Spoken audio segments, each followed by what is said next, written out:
네, 여의도 인사이트로 이어가 보겠습니다. 앞서서 클로징벨에서도 뭐 특징적인 업종으로 계속 이야기했습니다만 조선주가 시장의 중심에 또 한 번 섰습니다. 미국 쪽에서 이제 정책 이야기가 있었고 뭐 마스가 다시 한 번 관심을 받으면서 약간은 쉬어가던 조선주가 이제 다시금 백고동을 울리는 건데 이럴 때 이분 안 모실 수가 없죠. 신영증권의 엄경아 연구위원 함께하겠습니다. 위원님 어서 오세요. 안녕하세요. 네. 바쁘시죠? 네, 바쁩니다. 근데 위원님 뵀을 때 안 바쁘다고 하죠. 없는 것 같아요. 그러니까요. 왜 이렇게 바쁘세요? 언제 안 바빠지는 건가요? 그러니까. 뭐 때문에 이렇게 바쁘신 거예요? 조선주가 잘 가서? 뭐 그게 제일 크지 않을까. 근데 어. 저희 사실 6개월 쉬었는데 네. 저는 쉴 수가 없더라고요. 분석도 하시고. 네, 네. 네.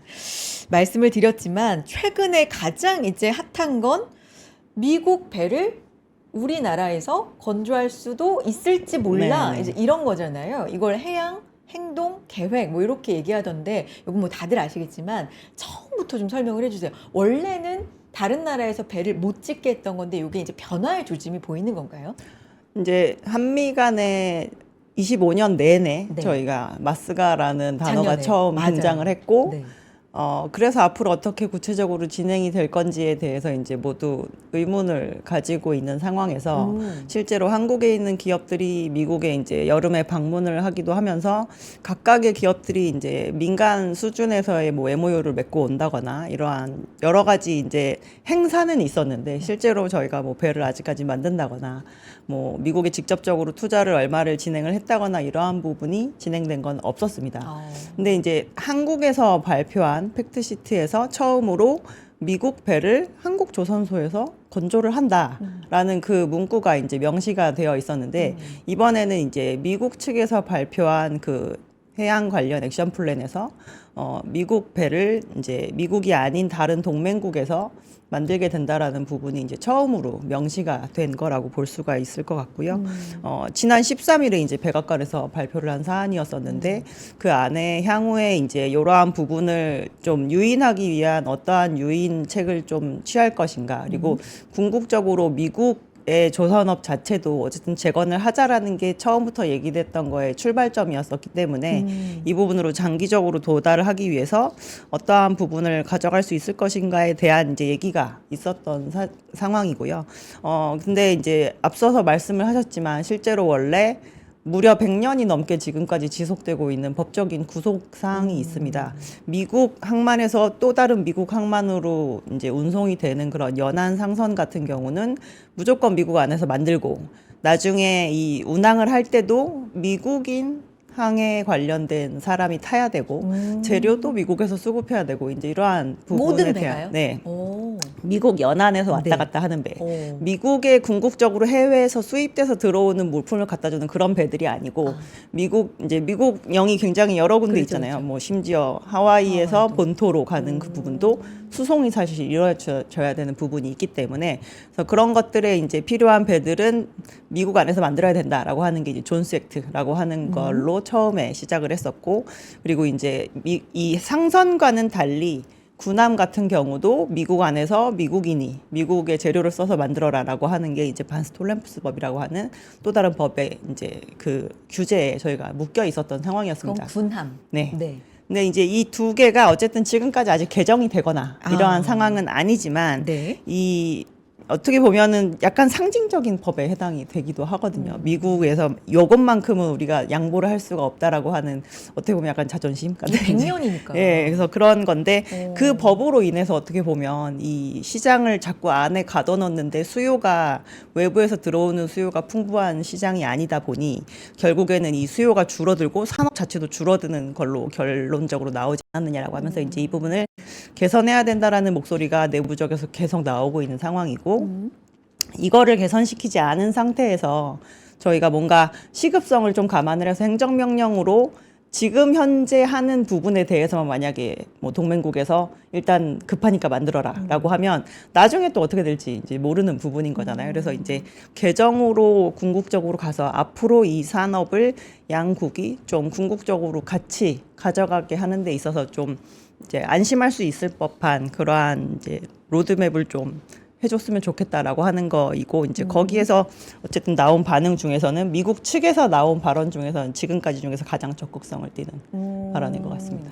근데 이게 이제 아직 법안이 통과된 건 네, 그런 건 아닌 아니고요. 거죠. 요거는 어쨌든 불확실성이지만 그게 변화가 있는 것만으로도 사실 상당한 네, 뭔가 그 부분만으로도 좀 그래도 진행이 아예 안 되진 않네. 뭐 이 정도까지는 생각할 수 있는 것 같아요. 이게 그리고 모든 배가 아니라 첫 번째 건조되는 함, 그러니까 선함 여기에만 해당이 되는 건가요? 그게 그 골자인가요? 브릿지 정책이 네. 이제 중간에 들어왔더라고요. 근데 요 부분은 이제 원래 저희가 어떠한 군함과 관련되어서 프로젝트를 하던 아니면은 뭐 다른 거를 관련해서 프로젝트를 하던 특히나 방산에서 많이 쓰는 정책이긴 한데요.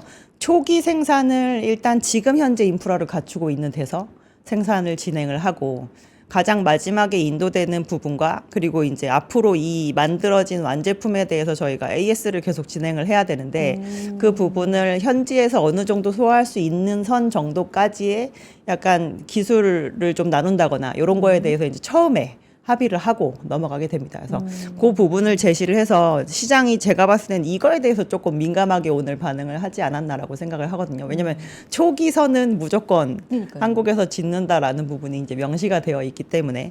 근데 이렇게 브릿지 전략으로 간다라고 해도 저는 마지막 프로젝트를 실질적으로 미국에서 소화를 할 수 있을까에 대해서도 조금 생각을 해야 되는 부분인지라 일단 시작을 할 수 있는 데 있어서는 뭐 요 부분은 한국 업체들에게는 굉장히 유리한 국면이라고 생각하고 있고 지금 상황에서 만약에 미국에다가 이렇게 해서 만들면 됩니다라고 얘기를 하는데 미국이 과연 이거를 완료를 할 수 있을까라고 보면 실제로 뭐 해외 관련된 저희 장기 프로젝트 같은 거 진행할 때 초기에는 이제 이쪽에서 하고 마지막에는 로컬 컨텐츠로 해서 그 수입국에서 소화하는 걸로 하지만 이제 막판이 되면 될수록 이게 진행이 안 되는 경우도 많이 생기게 되거든요. 그러면 그 부분을 다시 회수를 해서 그냥 동맹국에서 만들거나 원래 최초에 만들었던 제조국에서 만들고 끝나는 경우들도 발생하기도 합니다.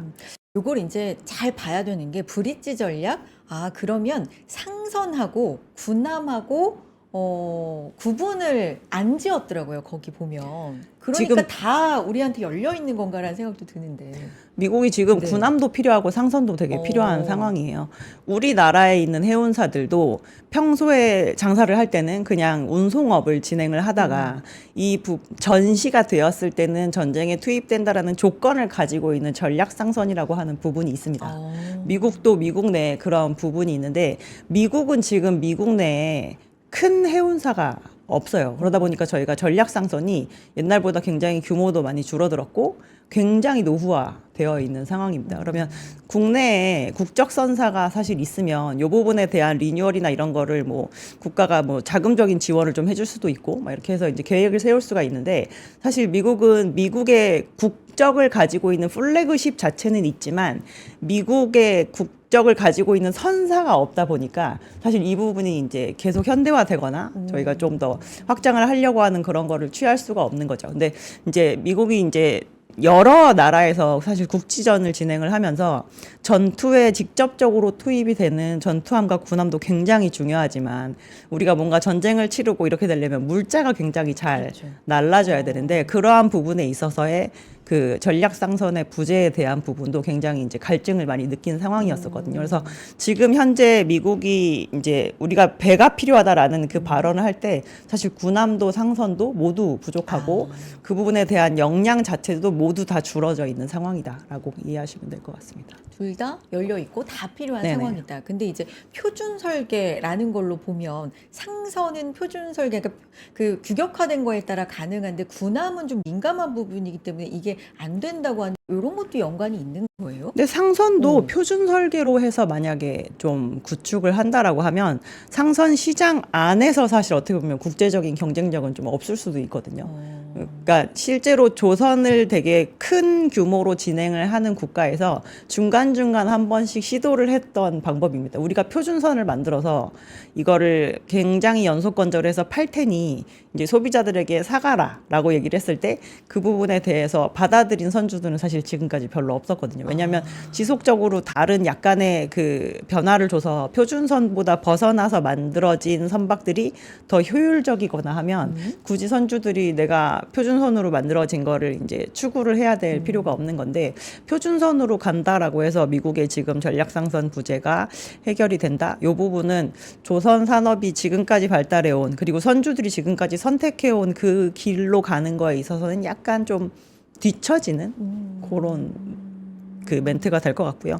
군함 같은 경우도 이제 그 나라에서 원하는 스펙과 이런 것들을 맞춰서 저희가 이제 초기 설계를 진행을 하고 1차 사업을 진행을 하면서 이 부분에 대해서 이제 스펙을 맞추는 과정도 굉장히 오래 걸리거든요. 그래서 그러고 나서 이거를 더 키워서 양산으로 가는 게 좋겠다라고 결론을 내릴 수도 있고 실질적으로 만들어 봤는데 이 부분은 별로 확장하지 않는 게 좋겠다라고 해서 초기에 접을 수도 있습니다.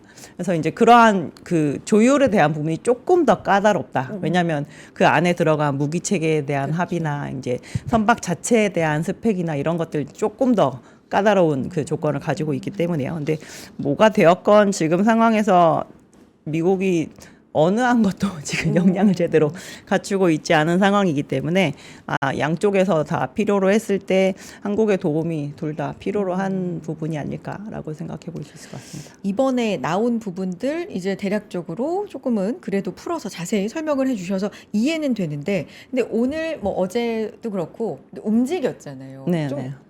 올해라고 말할 수는 없지만 조금 지지부진한 여타 업종들 대비해서 조선주가 그렇죠. 그런 흐름을 보이다가 이런 호재에 이제 움직였는데, 얼핏 단순하게 생각하면 미국이 필요한 배를 만들어주겠다는 건데, 우리나라에서 어쩌면 만들 수도 있겠다. 요게 확정도 아니고 이제 길이 열린 건데 우리한테 왜 좋은 거지? 이게 왜 호재로 받아들인 건지 요거를 조금 더 쉽고 단순하게 연결시켜주면 좋을 것 같아요. 그러니까 제가 이번에 네. 이제 42페이지짜리 그 네. 보고서가 발표가 되고 나서 네. 이게 설사 420페이지였었던들 그냥 미국이 느끼는 그 조급함을 더 길게 표현하는 게 아닐까라는 생각이 들었거든요. 그 안에 써져 있는 유인책이 하나도 매력적이지 않더라고요. 이런 식으로 해서는 진짜 아무것도 진행이 안 될 것 같은데 이제 계속 어떻게 보면은 그 동맹국이나 외부의 투자를 계속 종용하는 그 멘트를 꾸역꾸역꾸역 담아서 굉장히 그 실효성 없을 것 같은 그 유인책들을 되게 여러 개를 늘어서 이제 써놓은 그런 부분이라고 볼 수가 있거든요. 그래서 지금의 현재 상황이나 그리고 요즘에 이제 점점 더 중국에서 그 군함 확장 계획을 굉장히 타이트하게 발표를 하고 있지 않습니까? 단순히 항공모함만 본다고 하더라도 지금 현재 미국이 11개를 가지고 있고 중국이 3개밖에 안 갖고 있어서 거기에서 이제 해군력이 차이가 나는 건데 2030년까지 이제 세대가 더 늘고 2035년까지 또 추가로 세대가 더 늘 거라고 얘기를 하고 있는데 지금 미국은 항공모함 하나 만드는데 거의 10년 걸릴 거예요. 그러니까 너무 벌어지는 게 많이 보이는 상황인지라 빨리 이 대규모 투자를 해서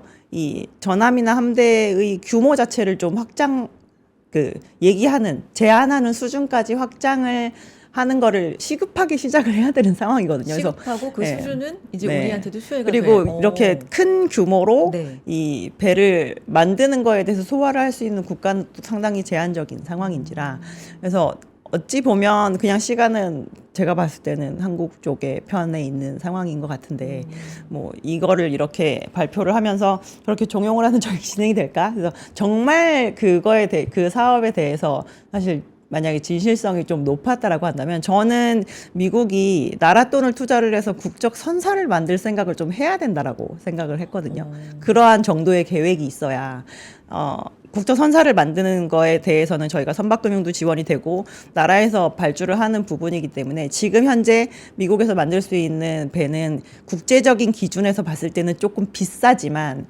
어쨌든 국가에서 그냥 만드는 거로 만들었기 때문에 국제 거래에 있어서의 그 운임 수준은 그냥 그 시세를 받으면서 저희가 진행만 하면 되는 거잖아요. 그래서 그렇게 저희가 억지에 해당하는 정도의 그 강압적인 규제를 가지고 밀어붙여야 사실 이게 진행이 될까 말까 한 산업인데 이제 굉장히 적은 유인책을 주면서 이 부분을 이제 바깥에 돈을 써가지고 진행을 하려는 모습을 자꾸 보이다 보니 굉장히 급하긴 급한가 보다 약간 그런 느낌을 좀 많이 받을 수밖에 없었던 상황이었습니다. 거기서 조급함을 읽으셨군요. 네, 저는 좀 그렇다라고 생각이 많이 들었고요. 예전에 거기 이제 미국의 조선 실제 상황이 네, 어떤지 네, 네. 둘러보셨잖아요. 네, 네, 네. 그 작년인가요?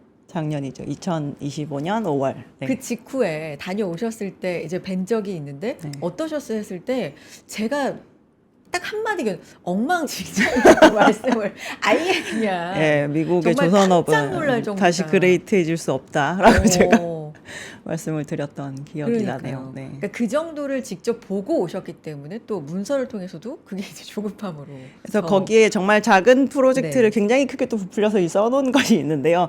그 물리적인 인프라도 지금 굉장히 중요하지만 미국이 인력이 굉장히 수급이 안 되는 부분이 있잖아요. 그래서 실제로 그 해군을 지원하는 지원 생도를 또 키우는 거에 대한 뭐 그런 프로그램 막 이런 거를 얘기를 하면서 트럼프 1기 때 저희가 실제로 지금 현재 필리조선소인 그 예전 아커야지였던 그 필라델피아에 있는 필리조선소에 국가 선박을 발주를 준 적이 있습니다. 이게 해군 생도 훈련선에 해당이 되는 부분이 있거든요. 그래서 이거를 이제 5개를 만들어서 이제 그거를 각각 5대5에 뿌려서 이제 그 생도들에 대한 이제 훈련을 진행을 하는데 이제 그러한 식의 프로젝트를 진행을 해서 이제 이러한 그 지원선이나 이런 것도 좀 키울 수 있고 이제 이들의 인원을 늘리는 거에 대한 또 훈련 프로그램이나 뭔가 그 보상이나 이런 것들이 계속 지급이 돼야 되는데 그런 거를 확장시킬 수 있다라고 얘기하는데 그게 거의 10년 전에 지금 진행된 프로젝트인 거잖아요. 어.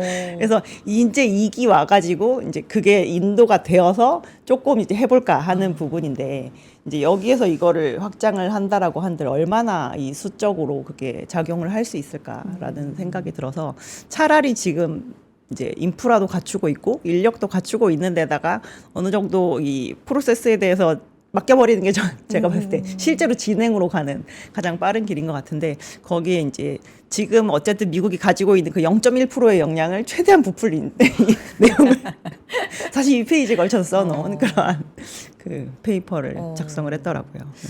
근데 어쨌든 그 정도로 조급함이 이제 위원님 생각에 네. 또 더 가보셨으니까 더 이제 느껴지고 우리한테 기술도 있고 여러 가지 인프라도 우리가 이제 갖고 있고 근데 이제 이번에 이런 일련의 과정이 기회라는 말도 있지만 기술만 빼가고 결국에는 이제 생산은 미국에서 해라 추후에는 그런 압박이 더 있는 거 아니야? 이런 우려도 또 일각에선 있긴 있더라고요.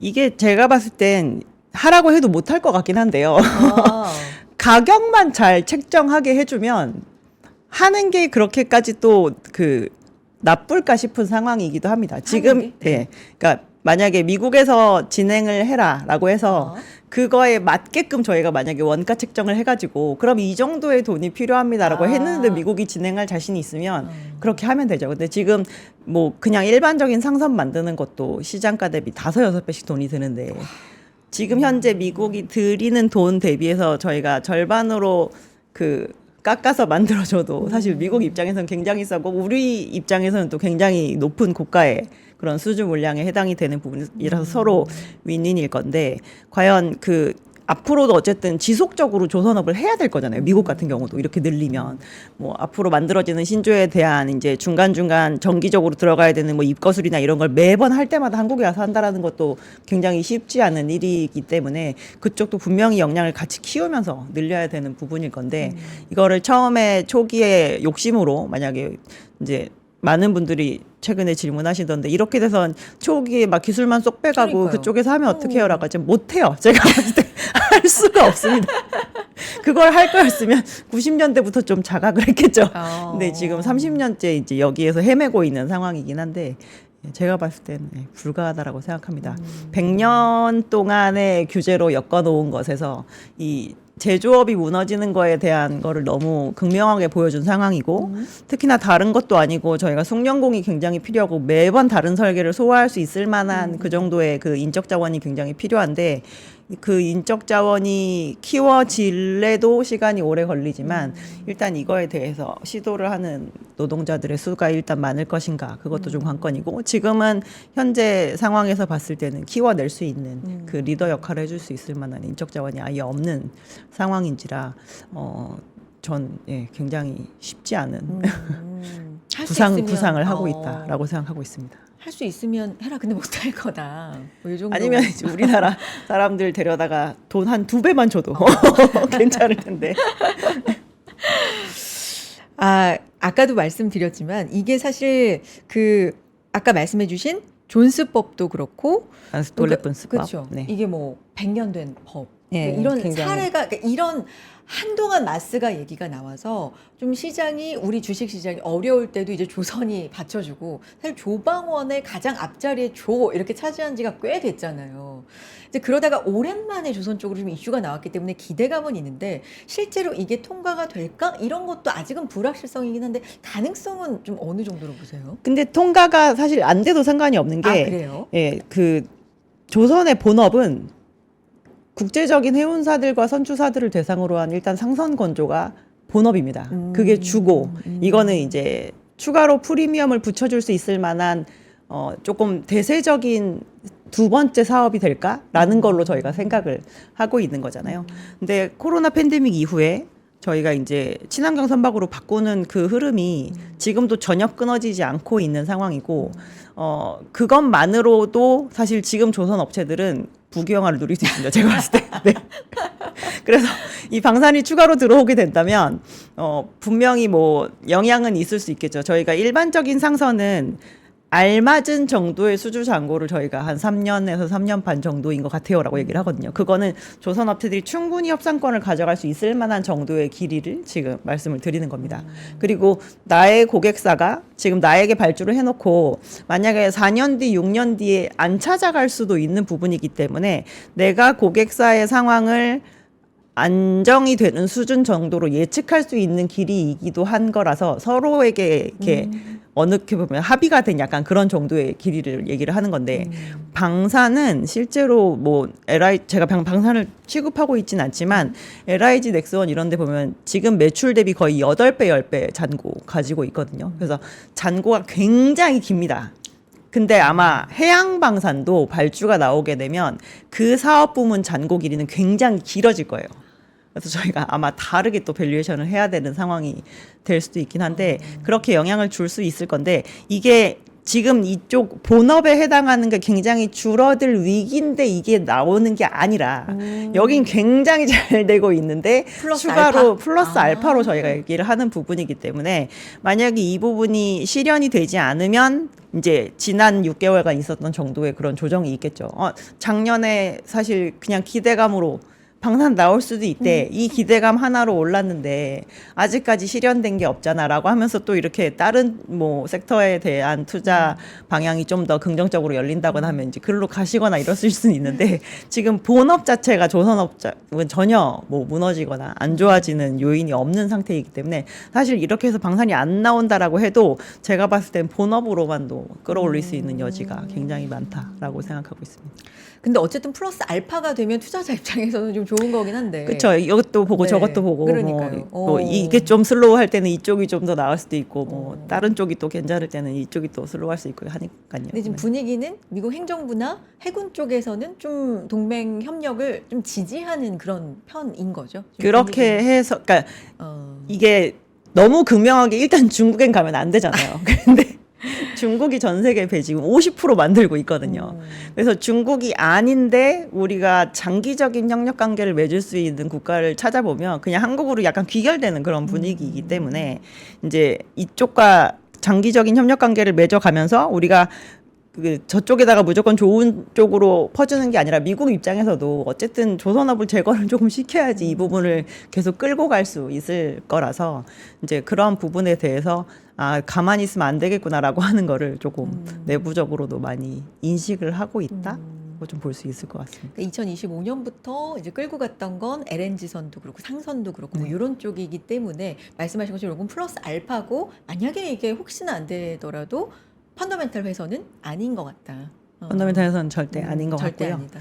2025년이 사실 수주가 좀 굉장히 쉬었어요. 쉬웠다. 1월부터 12월 중에 한 10개월 쉬었던 것 같습니다. 그래서 저희가 쉬었다고요? 네, 쉬었어요. 되게 그래서 작년에는 2025년은 조선업체는 실적은 정말 더할 나위 없이 좋았지만 수주적인 측면에서 봤을 때는 그 전년 대비 24년 대비해서도 감소였었고 심지어 수주 분위기도 1월부터 10월까지는 조금 암울했습니다. 이러다가 이제 12월 클로징하면 반토막 났다 이 얘기 나올 것 같다고 이야기 될 정도로 거래량이 한마디로 굉장히 적었던 해였었거든요. 근데 갑자기 11월부터 시장이 뭔가 각성을 하듯이 움직이기 시작하더니 지금 11, 12 그리고 올해 이제 1, 2 이렇게 해서 이제 4개월 정도 지났는데 작년은 그 10개월의 부진을 연말에 있었던 그 2개월에 다 뒤집어 엎은 상황이고요. 그래서 실제로 25년 수주가 21년 수주보다 많이 나왔습니다. 굉장히 많이 나온 편에 해당이 됩니다. 저희 코로나 이후로 해운사들 실적이 확 터지면서 거의 폭발적으로 나왔던 수주가 2021년이었는데 총량이 21년보다 결론적으로 많이 나오고 끝났어요. 그렇게 오래 쉬었는데. 예, 굉장히 많이 나온 그 2개월 동안이 얼마나 세게 움직였는지를 생각을 할 수 있는 부분이고 올해 1월 저희 그 시작하자마자 조선업체들 그 이제 개시한다라고 하잖아요. 개시를 굉장히 빨리 했거든요. 그리고 이제 작년에 저희 수주가 나올까 말까 고민했었던 그런 선종들이 굉장히 그 여러 선종에서 이렇게 수주가 나오고 있는 상황이라 올해 2026년 연초에 원래 시작할 때 그 그냥 전문 기관들 같은 경우는 수주에 대해서 조금 26년 전망을 오히려 부정적으로 했습니다. 좀 수주량은 25년보다 좀 줄 수 있을 것 같아요라고 얘기를 했는데 25년은 사실 전체 중에 그냥 컨테이너 혼자 최선을 다해서 올린 업황이었지만 올해는 지금 2025년보다 26년의 수주 강도가 센 선종들이 약간 확산되고 있거든요. 여러 선종으로. 그래서 좀 보기가 오히려 좀 편하죠. 여전히 발주가 안 나온 채로 굉장히 쉬고 있었던 선종도 있고 얘는 필연적으로 바꿔야 될 수밖에 없을 만한 상황에 놓여 있는 선종들도 움직이기 시작을 했기 때문에 그래서 저는 개인적으로 2025년의 시황이 과거의 2006년 시황이랑 조금 비슷했던 2006년을 좀 네. 복귀시켜 주신다면? 2006년은 네. 어떤 시기였냐면 이제 2000년대 초반에 이 조선의 호황이 약간 시작이 되었다라고 저희가 생각하는 시기는 2004년입니다. 그때가 이제 차이나 이펙트로 인해서 전 세계 모든 물자들이 다 중국에서 만들어지니까 원자재는 물밀듯이 빨려 들어가고 거기서 나온 제품들이 이제 엄청나게 수출이 되어서 이 해상 물동량이 굉장히 양적으로 쑥쑥 자라나던 시기에 해당이 되었었거든요. 근데 2006년 한 3분기 정도에 유가가 좀 빠지고 그리고 이제 이 시장에 있었던 산업재 관련된 애널리스트들의 의견도 조금 갈리기 시작을 했습니다. 왜냐하면 그때도 조선주는 좀 많이 올라서 조금 부담스러웠던 상황이었었거든요. 그리고 2006년에 무엇보다도 선박의 가격 지표가 지금처럼 25년처럼 좀 빠지고 있었습니다. 근데 이게 팍 폭락이 아니라 지지지지지지지 부진하게. 그러니까 이제 시장에서도 발주도 해야 되나 말아야 되나 좀 고민하게 되고 선사 입장에서도 지금까지 이제 24, 25 되게 세게 계속 온 상황이었었기 때문에 그래서 그때 이제 유가가 빠지니까 그때 당시는 왜 모든 전 세계 경기 지표의 바로미터가 유가였었잖아요. 그래서 유가가 오른다는 건 사람들이 기름을 많이 쓴다라는 건데 기름 많이 쓰면 그걸로 인한 해상 물동량도 늘고 다른 것에 해당하는 완성품의 물량도 늘고 하는 거기 때문에 물량이 늘면 그러면 배가 많이 필요하니까 많이 발주하겠지. 네. 이런 의식의 흐름으로 저희가 쭉 봤었는데 유가가 이제 탁 이제 조정을 받고 나니까 그때 이제 그런 산업재 관련 저희가 이제 원자재나 막 이런 거에도 굉장히 버블이 붙어 있었던 상황이었었는데 이제 그 섹터에 대한 투자 심리가 굉장히 썰렁해졌었던 상황이었거든요. 근데 2007년이 딱 되고 나서 첫 주에 그 지지지지 부진하던 선박 가격 지표가 하나 탁 올라가기 시작을 하는데 정신을 차릴 수가 없더라고요. 그 다음부터 시장이 이제 이게 버블이구나 싶은 정도의 그런 세기로 2006년에서 7년 예, 넘어가는. 거래량도 올라가고 가격도 약간 정신 못 차리게 올라가고 근데 2025년은 선주들 입장에서는 4년 동안 저희가 선가가 올랐잖아요. 내가 구매자인데 나의 그 구매하는 제품의 시가가 4년을 쉬지 않고 계속 오르니까. 오른 상황이었고 제가 이제 구매를 하러 가게에 들어가면 막 4년 뒤에 오세요. 막 이러니까 힘도 좀 빠지고. 그래서 내가 지금 돈이 없는 것은 아니지만 조금 쉬어볼까? 조금 시장에 대해서 이제는 좀 관망해볼까? 이렇게 득달같이 달겨드는 그 상황은 조금 피해갈 수 있지 않을까라는 약간 생각을 해야 되는 시간이었던 것 같은 그런 느낌이거든요.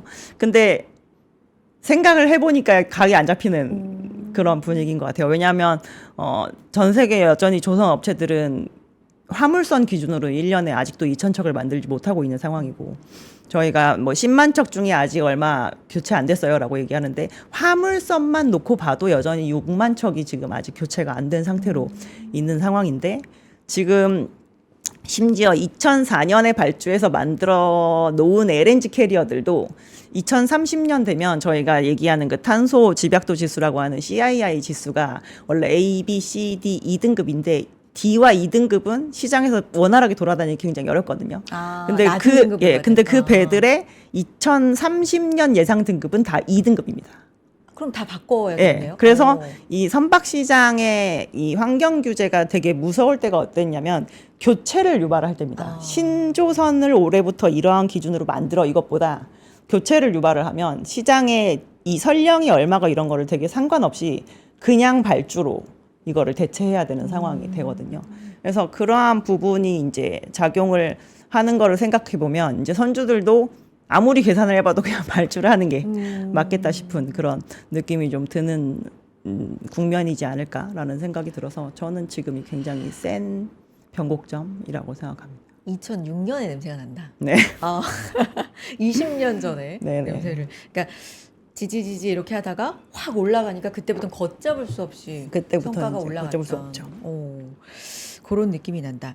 알겠습니다. 여기까지 얘기하고 그 실적 얘기를 좀 해봐야 될 텐데 최근 그 국내 조선사들의 실적이 뭐 수주 되게 좋았다 그랬는데 실적 발표는 시장이 받아들이는 것도 그렇고 약간은 실망으로 받아들였던 것들도 좀 있는 것 같아요. 실적 얘기 좀 정리해 주세요. 네, 1월 말일부터 시작해서 저희가 2월 9일까지 이제 삼성부터 시작해서 HD현대그룹까지 완성조선 업체들이 실적을 다 발표를 했습니다. 2025년 4분기 실적을 발표를 한 거죠.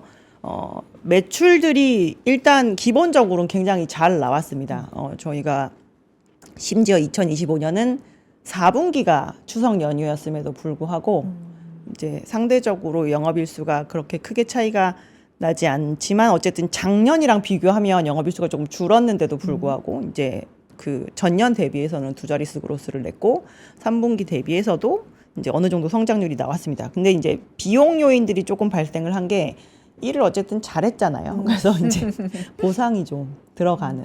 그래서 삼성중공업은 정말 오랜만에 저희가 상여가 나오는 상황이라서 저희가 눈물을 흘리면서 실적 발표를 막 들었었는데 당연히 실적이 좋아지면 저희 그 종사자들에게 대한 보상이 있어야 됩니다. 이게 없으면 말이 안 되죠. 그리고 분명히 26년도 조선업체들의 실적이 25년보다 후퇴할 일이 전혀 없는 상태이기 때문에 제가 봤을 땐 이 보상 체계 또한 조금 더 올라가지 않을까라고 생각을 하고 있습니다.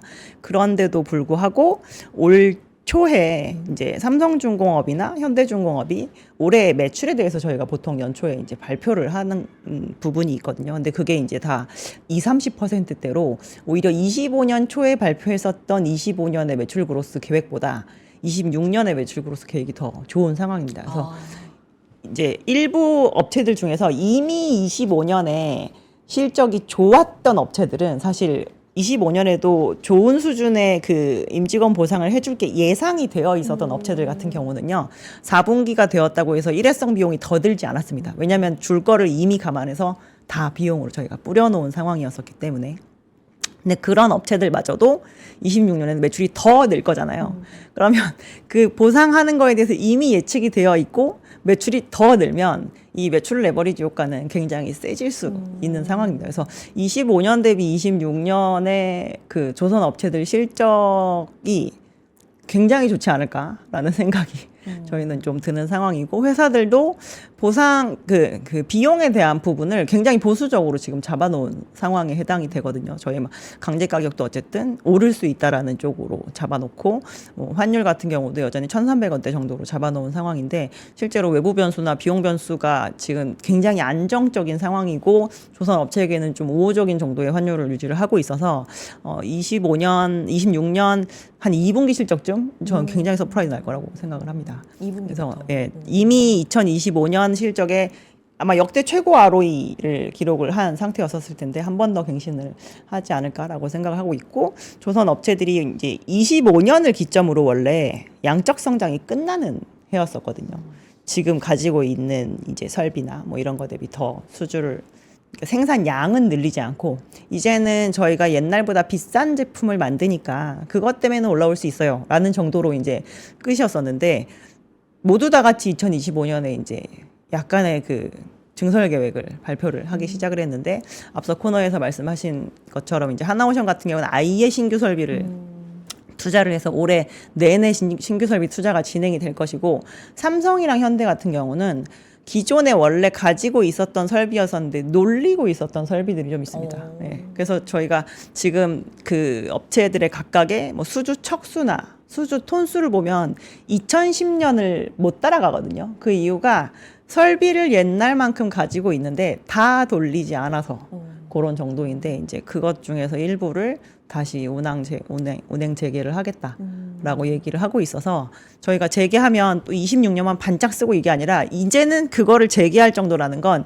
이걸 재개하고 이 설비를 계속 돌릴 정도의 수주를 받을 수 있을 거라는 생각을 가지고 있기 때문이거든요. 그래서 28년 이후에도 약간 조선 업체들이 탑라인이 더 성장할 수 있을 법한 그런 가이드를 제시를 하고 있는 상황인지라, 조선의 이제 가장 그 안타까운 요소가 뭐냐라고 하면 근데 성장성은 어떡하지? 잘하고 있는 건 알겠는데 이제 그게 제일 걱정이었었는데, 그 부분을 약간 회사들의 멘트를 통해서 보면 공통적으로 저희 계속 성장하려고 합니다라는 거에 대한 이제 발표들을 해줬다라는 게 굉장히 중요하죠. 그래서 그거는 이제 실적에서 다른 무엇보다도 매출 그로스에서 보여주느냐 안 보여주느냐 그게 굉장히 중요한데, 올해에 대한 가이드도 괜찮고 27, 28에 대한 것도 더 늘어날 수 있는 여지를 실적 발표를 통해서 이제 열어줬다라고 하는 게 이번 어닝 시즌의 좀 맹점이었던 것 같습니다. 그러니까 약간 일회성 비용이라든지 좀 비용적인 측면이 있을 네. 수밖에 없었고,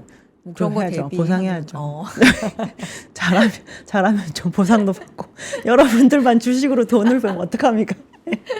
종사자분들도 좀 많이 벌으셔야죠. 네. 그런 거 대비하면 또 2026년 2분기부터는 실적이 진짜 뭐 서프라이즈할 것 같다. 굉장히 이런 또 잘 나오지 예측하고 않을까. 있었는데, 항상 이제 이렇게 좋다 보면 특히 조선도 그렇고 이제 피크 얘기를 좀 많이 하잖아요. 그러면 28년까지도 지금 위원님 말씀해 주셨는데 딱 몇 년쯤으로, 그러니까 지금 예측하기는 좀 어려운 건가요? 어디로 봐야 여기에서 되나요? 이제 저희가 뭐 기대를 하고 있는 해외 수출 방산이 여기서 더 애드가 된다거나, 아까 뭐 플러스 알파? 예. 그러면 심지어 수출 방산은 만약에 그렇게 초기 사업을 국내에서 진행을 하고 이제 자녀 사업을 해외에서 진행하는 방식으로 진행이 되잖아요. 그러면 저희 국내 사업장 그렇게 무리해서 안 늘리면서 매출을 늘어나게 하는 좋은 프로젝트라고 볼 수가 있습니다. 그런 것들은. 그래서 실제로 수주에 그 실패했지만 저희가 호주의 호위함을 수주를 하려고 했을 때 그 프로젝트에 대해서 조선 업체들이 좀 반겼던 것이 그게 딱 그런 모양이었거든요. 초기 사업을 한국에서 진행을 하고 마지막쯤에 갔을 때는 호주에서 로컬로 진행을 해서 이제 지금 현재 조선 업체들이 가지고 있는 설비만으로도 충분히 그 프로젝트를 소화할 수 있는 작은 규모가 아니었음에도 불구하고, 그래서 그런 형태를 어떻게 보면 조선 업체는 좀 반기는 거죠. 저희가 무리하게 투자를 해놓는다라고 하는 건 지금 투자한 이 시점부터 앞으로도 계속 이만큼 우리가 더 일할 수 있을 만큼의 영업력을 이어갈 수 있느냐가 이제 문제인데, 그러한 무리를 안 지면서 갈 수 있는 부분이니까. 그래서 이 방산이 붙는 건 이제 일단 타임라인도 굉장히 길어지기 때문에 28년까지 저희가 말씀드리는 건 그냥 상선에서 지금 현재의 패턴, 그리고 이제 그거에 대해서 대응하려고 하는 거에서의 그 확장성을 말씀을 드리는 건데, 이제 거기에 더 그 뒤로 뭐가 붙을지는 알 수 없는 상황이니까 저희가 항상 받을 게 더 있어야 기대감도 가져가고 할 수가 있는데, 이제 그런 부분에서 좀 이제 여러 영역 중에 아직 남아 있는 게 더 있습니다라고 말씀을 드릴 수 있는 게 있다는 거죠. 그러면 이제 초반에, 왜냐하면 워낙에 최근 이슈기 때문에 그 해양 행동 계획 미국에서 나온, 아직은 뭐 확정은 아니고 이제 기대감이 일단 깔려 있고 가능성은 좀 높고 뭐 이런 상황이긴 한데, 직접 수혜 받는 업체 뭐 이런 건 조선이 다 좋다 보다도 직접적으로 좀 그럼 이 기업이 좋겠다는 건 있잖아요. 시장에서는 좀 어떻게 보고 있어요?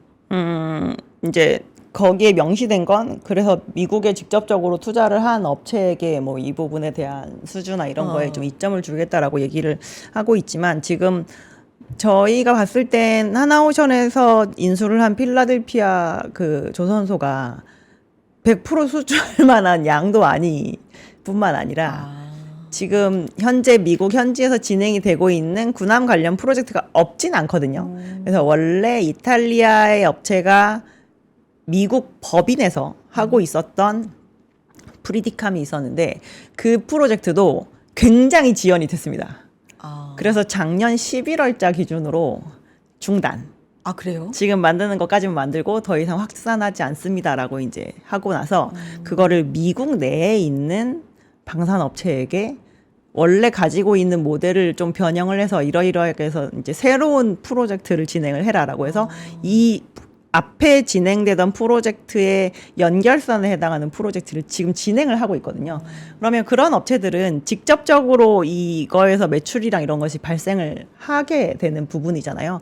그래서 지금 미국에 있는 약간 메이저급 해양 방산 업체랑 협력 관계를 맺고 있는 업체들이 제가 봤을 때는 수주나 아니면 매출로 드러나는 데 있어서 조금 더 빨리 그 부분이 그 실적이나 이런 데서 확인하시기가 좀 편하실 수도 있을 것 같습니다. 그래서 지금 현재 헌팅턴 잉걸스 그룹이랑 협력 관계를 가지고 있는 HD 현대그룹이나 아니면은 이제 미국에서 원래 국내에서는 지금 방산을 진행하지 않고 있는 상황이지만 뭐 MRO 관련된 그 협력 관계를 삼성중공업이 미국에 있는 비건마린 그룹과 맺고 지난 여름에 돌아온 상황이고요. 저희가 뭐 LNG 벙커링선 관련해서도 같이 협력 관계로 그 건조를 하려고 하는 업체는 또 따로, 그리고 또 이제 그 미국에서 군수지원함 차세대 모델을 지금 개발하고 있는 업체가 있는데 또 그 업체랑 또 협력 관계를 또 삼성중공업이 이렇게 분야별로 협력을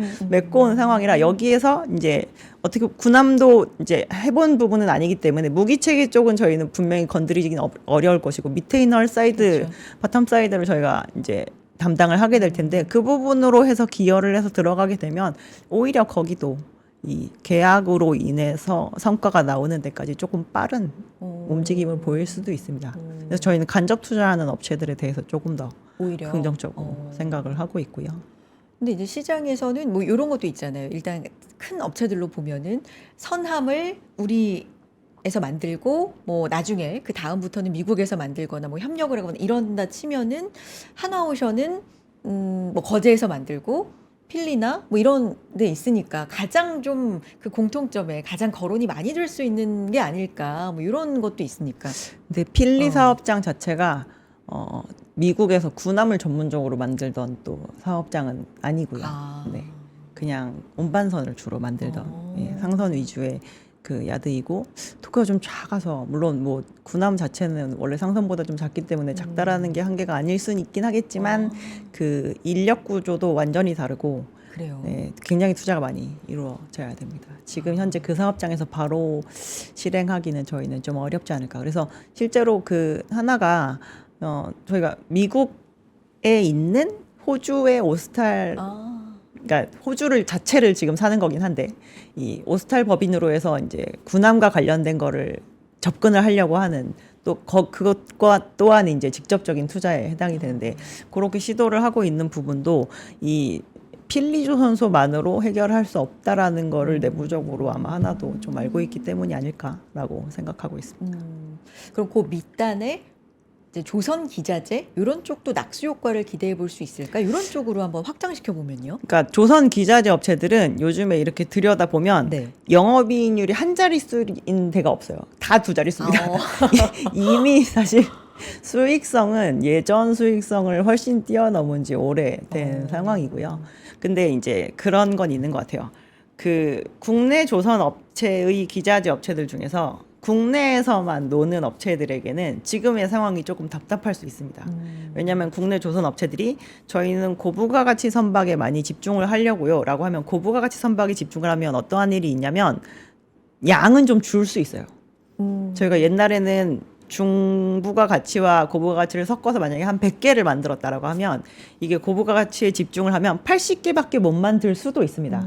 근데 만약에 국내 납품만 진행을 하는 업체 입장에서 어떠한 그 부품의 일개 개체를 만들어서 납품을 하게 되면 풀이 갑자기 100에서 80으로 줄어들게 되는 상황이기 때문에 확장성에 대해서 굉장히 갈증을 느낄 수 있을 만한 상황이죠. 근데 이제 다행히 뭐 25년부터 국내 사업장들도 약간의 확장 계획을 발표를 해서 지금 기자재 업체들이 국내에 굉장히 집중하고 있는 업체라고 하더라도 이제 추가적인 확장성을 28년까지 좀 가져가서 볼 수 있긴 할 텐데 그런 업체들보다 조금 더 눈에 확 띄는 업체들은 사실 중국에 어느 정도 발을 좀 걸치고 있는 기자재 업체들 같은 경우는 약간 어나더 레벨로 가 있는 상황이기도 합니다. 실제로 국내 매출보다 해외 매출이 더 비중이 늘어 있는 업체들도 생겨 있고요. 지금 중국이 실제로 그렇게까지 늘릴지 모르겠지만 25년 대비 27년 생산량을 중국 전체적으로 봤을 때는 50% 늘린다라고 지금 얘기를 하고 있는 상태거든요.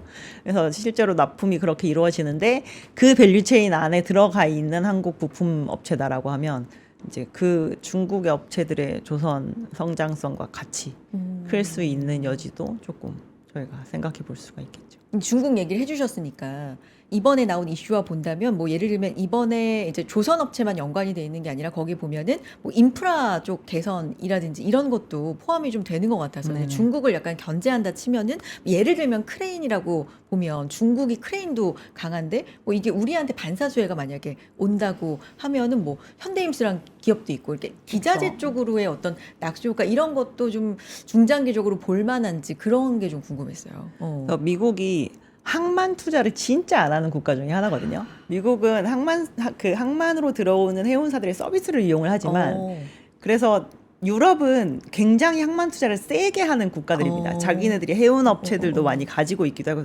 거기를 모항으로 쓰는 이제 해운사들에 해당이 되잖아요. 그래서 인프라가 굉장히 센데 그 미국은 인프라 투자를 안 해서 심지어 유럽으로 갈 수 있는 배의 사이즈랑 미국 그 동부나 서부로 갈 수 있는 배의 사이즈에도 엄청나게 차이가 있습니다. 왜냐하면 항만 크레인이 딸려서 원래 저희 진짜 큰 배면 이 크레인 자체도 굉장히 깊게 그러니까요. 들어가서 이 저희가 화물을 끄집어내야 되는데 잘 이제 몰라도 그것도 안 그렇겠죠? 되고 네. 그리고 이제 이 배 자체가 굉장히 깊기 때문에 저희가 이 해저의 이 수심도 굉장히 깊어야 되는 그런 투자를 진짜 안 하면서 지금까지 써온 케이스에 해당이 되거든요. 미국이. 네, 그래서 그렇게 투자를 안 하면서 이제 항만 서비스를 막 진행을 할 때 이 미국의 그러니까 중국의 ZPMC라고 하는 그 항만 크레인 전문 업체가 있는데 거의 독점입니다. 이제 전 세계적으로 그러니까. 다 없어지고.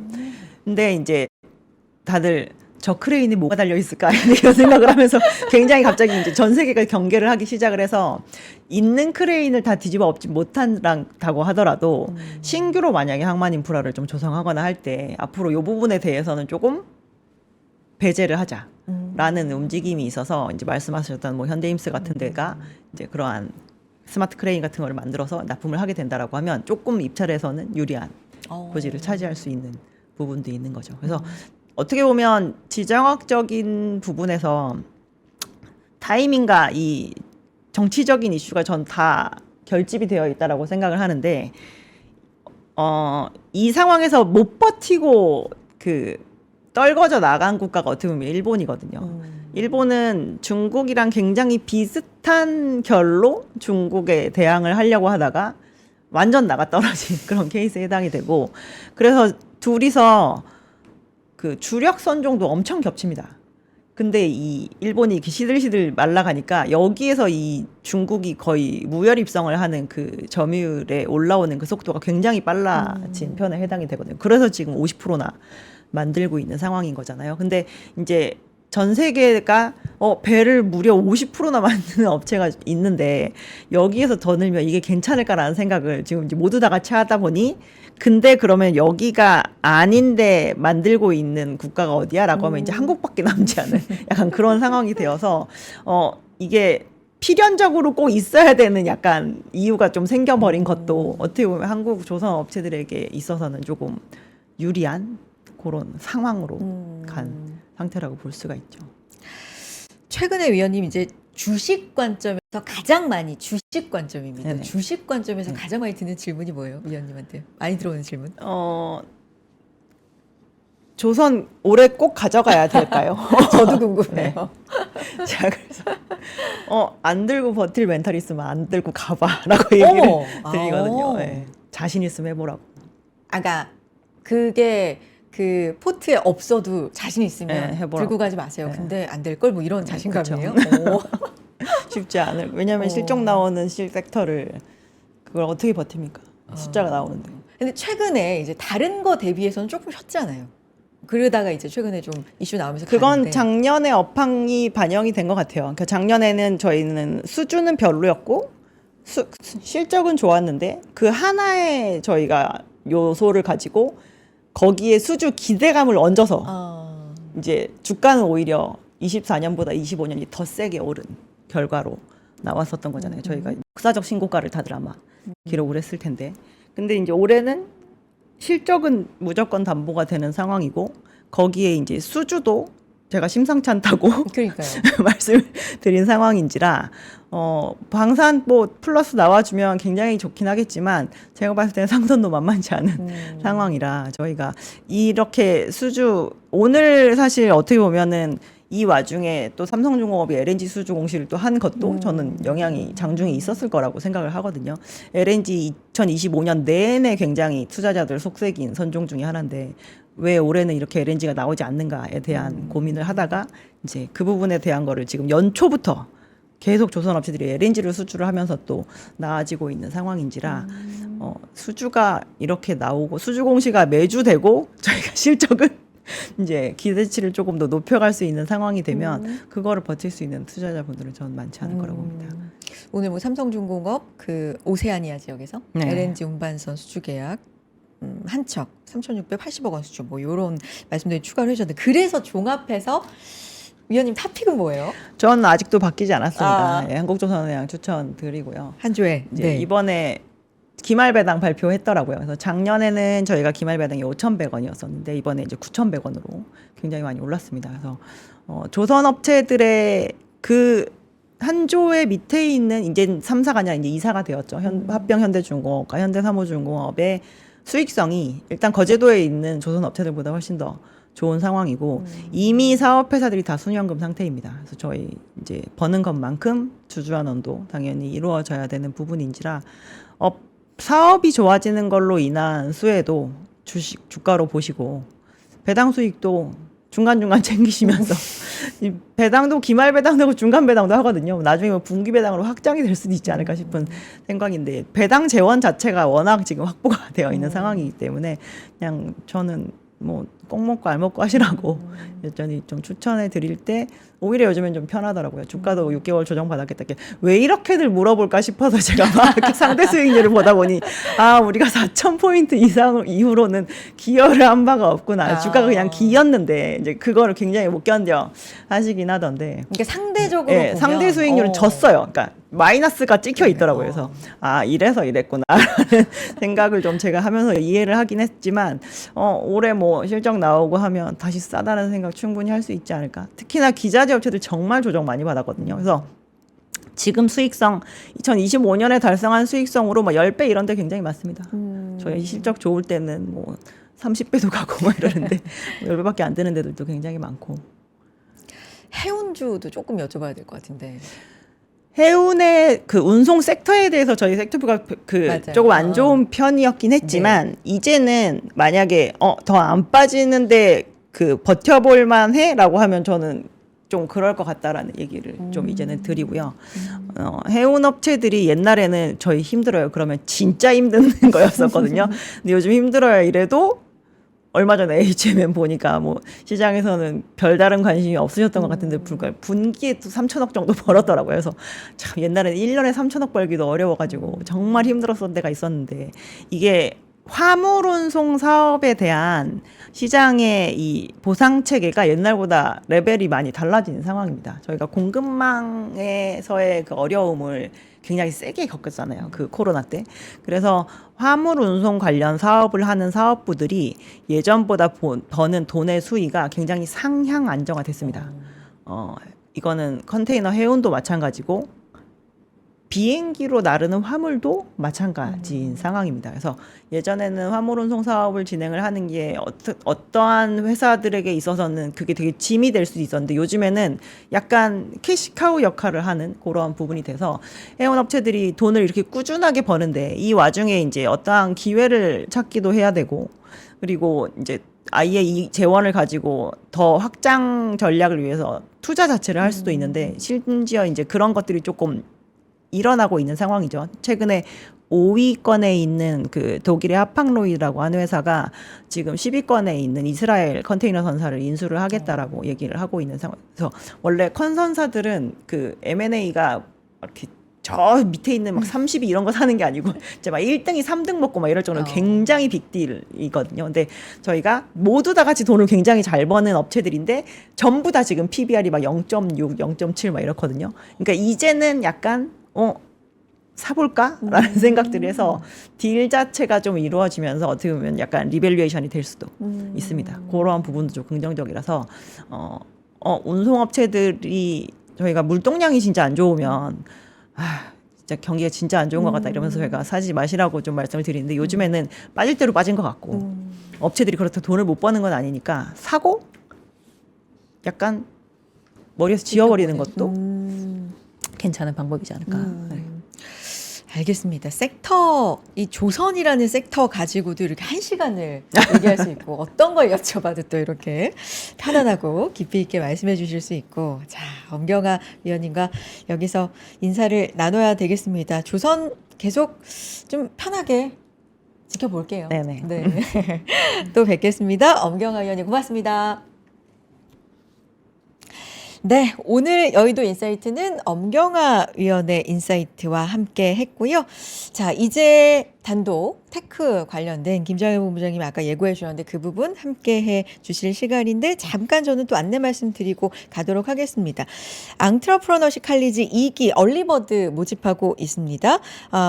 연사 라인업 계속해서 좀 말씀드리고 있는데 관심 상당히 많이 주고 계십니다. 사업을 운영 중인 대표님들 뿐만 아니라 평소 관련 산업에 관심 많으셨던 분들도 이제 네트워킹을 할 수 있는 그런 기회가 되기 때문에 굉장히 좋은 기회가 아닐까 생각이 드는데요. 패스트트랙 아시아, 두나무, 리디, 에이블리 이렇게 국내 최고의 기업 대표들과 마주 앉아서 대화하는 경험을 하실 수 있는 앙트러프러너십 칼리지 지금 전략도 듣고 질문하실 수 있는 기회를 얼리보드로 만나보실 수 있는 기회 제공하고 있기 때문에 많이 또 신청해 주시기 바랍니다. 저는 여기서 물러나고요. 김정일 본부장님과 함께 해주시고요. 월요일 또 인사드리겠습니다. 여러분 고맙습니다.